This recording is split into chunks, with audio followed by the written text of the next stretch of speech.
Bismillahirrahmanirrahim. Assalamualaikum warahmatullahi wabarakatuh.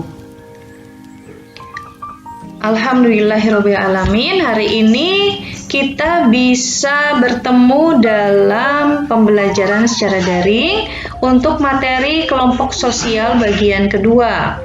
Minggu lalu saya sudah menjelaskan pengertian atau saya sudah memberikan materi mengenai pengertian kelompok sosial, syarat dan ciri kelompok sosial. Nah, pada kesempatan kali ini kita akan membahas mengenai jenis dan bentuk-bentuk kelompok sosial yang terdapat dalam masyarakat. Baiklah, kita langsung mulai saja. Yang pertama adalah berkaitan dengan kelompok primer dan kelompok sekunder menurut H. Cooley dan Ellsworth F. Oke, kita lihat. Kelompok primer atau primary group adalah kelompok sosial yang antar anggotanya saling mengenal, saling bertatap muka atau face to face, bekerja sama secara pribadi dan bersifat permanen. Nah, kelompok ini bersifat tetap dan bisa berjalan dengan baik dalam kurun waktu yang cukup lama. Contoh dari kelompok ini adalah keluarga inti yang terdiri dari ayah, ibu, dan anak. Jadi pada keluarga itu ada keluarga inti atau keluarga bati dan ada keluarga luas atau extended family. Kalau extended family itu adalah keluarga yang bukan hanya terdiri dari ayah, ibu, dan anak, tetapi terdiri dari kakek, nenek, buyut, paman, bibi, sepupu. Nah, itu bisa termasuk ke dalam kelompok sekunder karena terkadang untuk extended family tidak saling mengetahui atau tidak saling mengenal satu sama lain. Contoh lain dari kelompok primer adalah sahabat. Seperti sudah dijelaskan sebelumnya bahwa yang namanya kelompok sosial itu bisa terbentuk minimal terdiri dari 2 orang atau lebih. Jadi ketika sudah ada 2 orang bisa dikatakan sebagai kelompok sosial.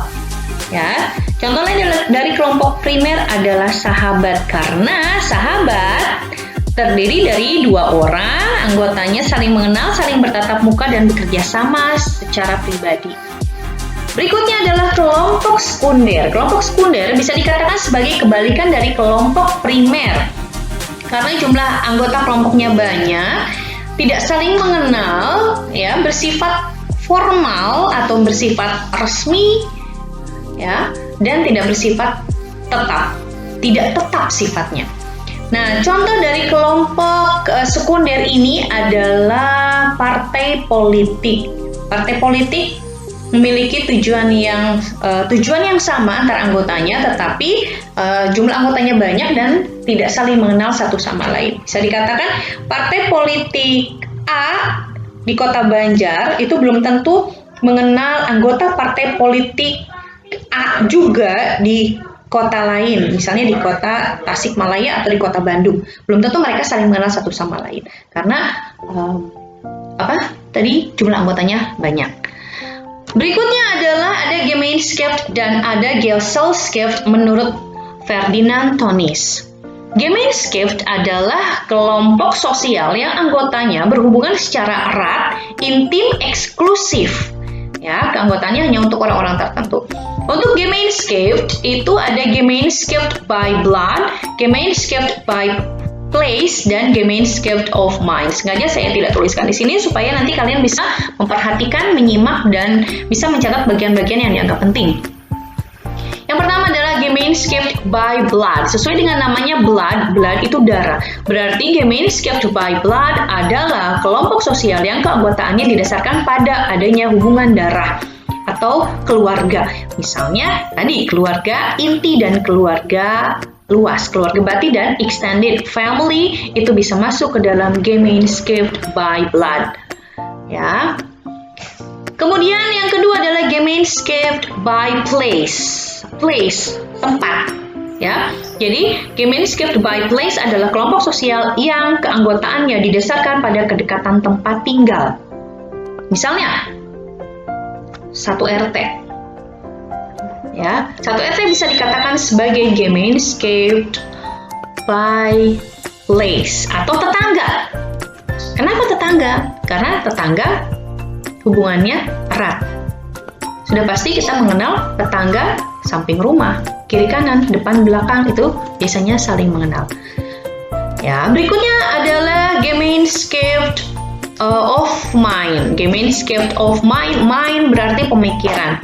Jadi, Gemeinschaft of Mind adalah kelompok sosial yang keanggotaannya didasarkan pada kesamaan ideologi.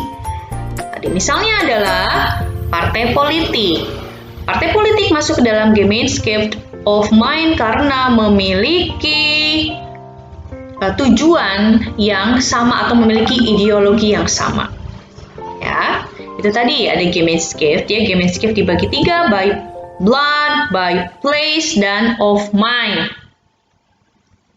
Kemudian Gesellschaft. Gesellschaft adalah kelompok sosial yang anggotanya berhubungan atas dasar kepentingan yang sama, memiliki kepentingan yang sama.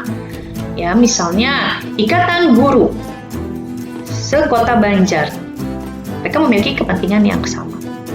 Ya, itu contohnya. Ikatan misalnya pedagang nasi goreng Kota Banjar. Nah, itu masuk ke dalam Gesellschaft. Berikutnya adalah ada solidaritas mekanik dan solidaritas organis atau organik menurut Emil Durkheim. Solidaritas mekanik ya adalah ini kebalikan dari solidaritas organik. Solidaritas mekanik ini terjadi atau terdapat pada masyarakat dengan sistem yang masih tradisional atau bisa dikatakan pada masyarakat pedesaan. Sedangkan solidaritas organik atau organis berada pada masyarakat perkotaan. Kalian bisa lihat sendiri ciri-cirinya, pembagian kerja rendah untuk mekanik ya, kesadaran kolektifnya kuat. Kesadaran kolektif artinya adalah kesadaran yang dilakukan secara bersama-sama. Ya, kemudian hukum represifnya lebih dominan. Yang dimaksud dengan hukum represif adalah hukum yang dilakukan dengan cara paksaan. Ya, ini lebih dominan atau mendominasi atau menguasai. Ya, sedangkan sifat individualitasnya rendah karena lebih cenderung bersifat gotong royong. Kemudian konsensus terhadap pola-pola normatif dianggap penting. Ya, maksud dari pola-pola normatif ini segala sesuatunya disesuaikan dengan kaidah norma yang dianggap penting dalam suatu masyarakat.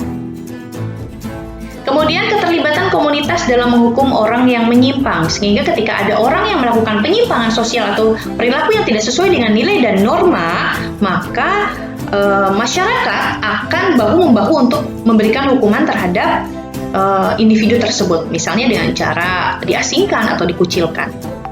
Ya, kemudian secara relatif ketergantungannya itu rendah, sehingga kebanyakan dari masyarakat tradisional tidak terlalu membutuhkan alat komunikasi. Ya. Kemudian bersifat primitif atau bersifat tradisional atau bersifat pedesaan. Berbeda dengan solidaritas organik, pembagian kerja tinggi sehingga setiap orang atau individu akan bekerja bertindak sesuai dengan peran-peran yang diberikannya masing-masing. Kemudian kesadaran kolektifnya lemah. Ya, tidak selalu bersama-sama. Kemudian hukum restitutifnya dominan, artinya menegakkan atau percaya terhadap hukum formal yang berlaku. Sifat individualitasnya tinggi, dapat diartikan bahwa lebih mandiri atau lebih hidup sendiri-sendiri, ya, yang tidak kurang memperdulikan masyarakat yang lain. Kemudian konsensus terhadap nilai-nilai abstrak dan umum dianggap penting. Tadi beda ya, kalau masyarakat mekanik itu pola-pola normatif, sedangkan ini terhadap nilai-nilai abstrak. Nilai adalah segala sesuatu yang dianggap baik, dianggap benar, dan dicita-citakan oleh masyarakat. Berikutnya, badan-badan kontrol sosial yang menghukum orang yang menyimpang. Artinya, lebih percaya pada hukum formal dibandingkan dengan hukum tradisional. Sehingga ketika ada orang yang melakukan penyimpangan, maka akan diserahkan kepada lembaga hukum formal yang berlaku. Nah, saling ketergantungan tinggi sehingga pada masyarakat perkotaan membutuhkan alat komunikasi ya di setiap waktu, sehingga alat komunikasi yang canggih selalu dipergunakan. Dan bersifat industrial atau perkotaan. Berikutnya ada in-group dan out-group menurut W.G. Sumner. In-group adalah bagian dari kelompok, sedangkan out-group adalah bukan bagian dari kelompok. Ya. contoh dari in-group adalah misalnya Dimas adalah bagian dari kelompok 11 IPS 3, sedangkan Dimas adalah outgroup dari kelas 11 IPA 1. Artinya Dimas adalah in-group dari kelas 11 IPS 3 dan Dimas adalah outgroup dari kelas 11 IPA 1. Ini adalah membership group dan reference group. Membership group adalah seseorang, sekelompok orang atau seseorang yang resmi tergabung dalam suatu organisasi. Sedangkan reference group adalah ketika seseorang tidak resmi tergabung dalam suatu keanggotaan, tetapi dia merasa sebagai anggota tersebut sehingga bertingkah laku seperti dia tergabung dalam suatu keanggotaan. Contoh membership group, Rani tergabung atau diterima sebagai kelompok Paskibra, sebagai anggota Paskibra, sehingga dia bertingkah laku sebagai seorang calon Paskibra, ya, calon Paskibraka misalnya. Sedangkan Rini tidak diterima sebagai anggota Paskibra, tetapi dia bertingkah laku sebagai layaknya seorang anggota Paskibra. Nah, maka tingkah laku Rini bisa dikatakan sebagai reference group. Karena Rini bercita-cita untuk masuk lagi, untuk mendaftar lagi menjadi anggota Paskibra. Sedangkan tadi, untuk yang pertama, yang si Rina bertingkah laku sebagai anggota Paskibra karena memang dia diterima sebagai anggota Paskibra. Itu contoh membership group. Jadi tadi yang dilakukan oleh Rina adalah contoh dari membership group, dan yang dilakukan oleh tadi Lani itu adalah reference group. Ya. Berikutnya adalah kelompok formal dan kelompok informal. Kelompok formal adalah kelompok resmi yang memiliki struktur organisasi yang jelas, tegas, dan sengaja diciptakan untuk mengatur hubungan antar anggotanya. Sedangkan kelompok informal adalah kelompok yang tidak resmi, yang tidak memiliki struktur organisasi, tidak memiliki aturan yang tertulis, dan tidak memiliki aturan yang tegas. Jadi contoh untuk kelompok formal adalah semua organisasi yang resmi, semua lembaga yang resmi, sedangkan kelompok informal yang tidak resmi itu bisa dimasukkan atau bisa menjadi contoh dari kelompok informal. Berikutnya adalah kelompok okupasional dan kelompok volunteer. Okupasional contohnya, ya kalian bisa baca sendiri untuk pengertiannya. Contohnya adalah Ikatan Dokter Indonesia karena memiliki pekerjaan dokter, Ikatan Pedagang Kota Banjar karena memiliki kesamaan pekerjaan, yaitu pedagang. Ya. Sedangkan kelompok volunteer contohnya adalah kelompok penolong kelompok perawat dadakan misalnya, masyarakat yang tergabung untuk membantu tenaga medis dalam menolong atau merawat pasien-pasien yang terkena penyakit COVID-19. Itu contoh kelompok volunteer, ya. Jadi kelompok volunteer ini termasuk dalam kelompok yang tidak resmi dan bisa dikatakan sebagai kelompok sukarela. Oke, baiklah anak-anakku sekalian, itu saja yang bisa saya sampaikan pada pertemuan kali ini. Semoga bermanfaat dan mudah-mudahan kalian bisa memahami dengan baik materinya. Dan jika ada pertanyaan, silakan kalian bisa menghubungi saya, ya. Kalian bisa japri dan langsung bisa menanyakan apa yang kurang dipahami. Dan untuk tugas pada pertemuan kali ini adalah silakan kalian buat rangkumannya.